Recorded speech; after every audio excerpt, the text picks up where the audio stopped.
CBI விசாரணை முடிச்சுட்டு நீங்கள் சொன்ன போல் 4:30 மணிக்கு தான் வெளியே வந்தார். ஆனால் 4:30 மணிக்கு முன்னாடியே இந்த பிரேக்கிங் நியூஸ்லாம் வந்துருச்சு. என்னென்ன கேள்விகள் கேட்கப்பட்டான, என்னென்ன பதில் சொன்னார் அப்படிங்கிற மாதிரிலாம் வந்து சொல்லிட்டாங்க.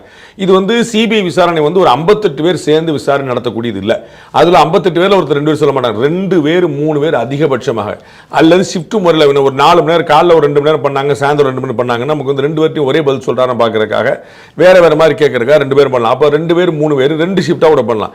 அப்போ அண்ட் அவங்க விசாரணை பண்ணக்கூடிய அதிகாரிகள் யாருமே ஏட்டு கான்ஸ்டபிள் இந்த ரேங்கில் இருக்கக்கூடிய குறைந்தபட்சம் அசிஸ்டன்ட் கமிஷனர் ரேங்க் இருப்பாங்க, நம்ம ஊர்ல எஸ்பி ரேங்க் இருப்பாங்க.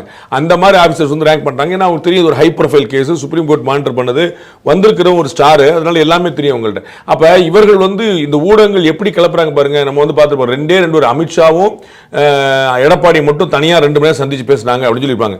அப்ப 2 பேரும் என்ன பேசுறாங்க ஃபுல்லா டீல் போட்டுருப்பாங்க. எங்க 2 மட்டும் பேசி எப்படி உங்கள்ட்ட சொல்லுவாங்க? அவங்க 2 பேரும் யாராவது உங்கள்ட்ட சொல்ல போறாங்களா? எப்படி கண்டுபிடிச்சீங்க? அப்ப யாருமே கேட்க மாட்டாங்கன்னு சொல்லி இந்த ஊடகங்களுடைய கிரெடிபிலிட்டி தான் ரொம்ப கேள்விக்குள்ளாகுது. முக்கியமா என்னன்னா, இந்த கிடுக்கிப்பிடி கேள்விகள்னா நீங்க சொன்ன மாதிரியான எல்லா கேள்விகளுமே கட்டாயம் கேட்கப்பட்டிருக்கும். No doubt.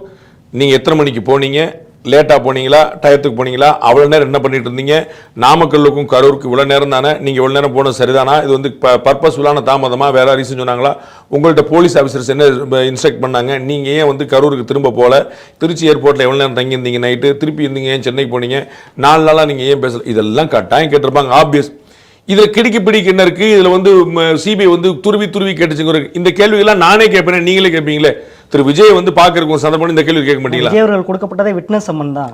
அடுத்த பாயிண்ட். இப்ப இவங்க வந்து சிபிஐ வந்து கிடுக்கிப்பிடின்னு அவர் தான் கம்ப்ளைனன்ட், அவர் தான் போய் கேட்கிறாரு, அவருடைய கோரிக்கை மேல வருது. And Thiru CT. நிர்மல்குமார் வந்து திரும்ப சொன்ன போல அவர் கொடுத்திருக்க வந்து விட்னஸ் சம்மன், 2 நாள் சம்மன்.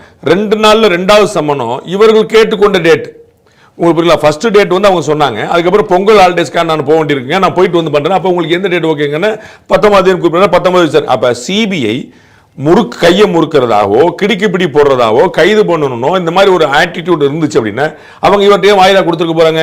இல்லங்க 2ஆம் நாள் விசாரணை அட்டன் பண்ணிட்டு போங்க சொல்லிருக்கலாம்ல. ஆக்சுவலா பார்த்தா இவர் தான் டபுள் செலவு. இன்னைக்கு வந்து விசாரணையை மறுநாளே முடிச்சிருந்தாரு, நிம்மதியா பொங்கல் முடிச்சு வந்திருப்பாரு. ஆனா இவர் தான் கேட்டார், நான் பொங்கல் முடிச்சு வரேன். சரி, நாங்க அப்ப இவர் கேட்டதுக்கெல்லாம் சம்மதித்த சிபிஐ வந்து கிடுக்கிப்பிடி போடுது, அதற்கு பின்னாடி கூடிய பாஜக கையை முறுக்குது அப்படின்னா எவ்வளவு அபத்தம் தெரிஞ்சுக்கலாம்.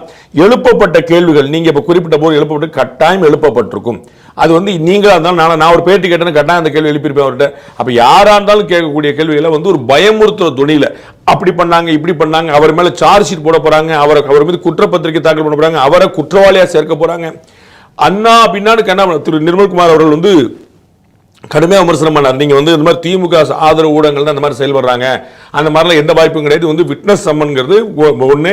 2வது விட்னஸ் சம்மன் முடிஞ்சு வச்சு. இப்போ வந்து நீங்க அடுத்து இவங்க வந்து எந்த டேட்டும் கொடுக்கல. நீங்க வாங்க, எப்பயுமே விசாரணைக்கு எப்போ கூட்டாலும் வர்றதுக்கு நாங்கள் ரெடியா இருக்கோங்கிறதுல எந்த குழப்பம் இல்லை. பட் வந்து ஏற்கனவே ஒரு நாள் விசாரிச்சாங்க, இன்னொரு நாள் வாங்கினாங்க, நாங்க கேட்ட நாள்ல இன்னொரு நாள் வர சொன்னாங்க. இன்னைக்கு முடிஞ்சிருச்சு, விசாரணை முடிஞ்சு தலைவர் கிளம்பிட்டார், ஒன்றும் பிரச்சனை. அப்ப எந்த ஒரு விஷயமும் உருப்படியா இல்லாம மிரட்டருக்கு இல்லாம காலையிலேருந்து ஊடகங்கள்லாம் வந்து கண்ணா பின்னா நியூஸ் பண்ணுறதுக்கான பின்புலத்தை அவர்கள் தான் சொல்லணும். கிடுக்கிப்பிடி கேள்விலாம் ஒன்றும் கிடையாது, நார்மலான ஒரு கான்வர்சேஷன் தான். Obviously it is an enquiry. அதில் வந்து நீங்கள் சொன்னது போல இந்த கேள்விகள்லாம் இயல்பாக எழுந்திருக்கும், அந்த கேள்வி தான் கேட்டிருக்காங்க நம்ம பார்க்குறோம்.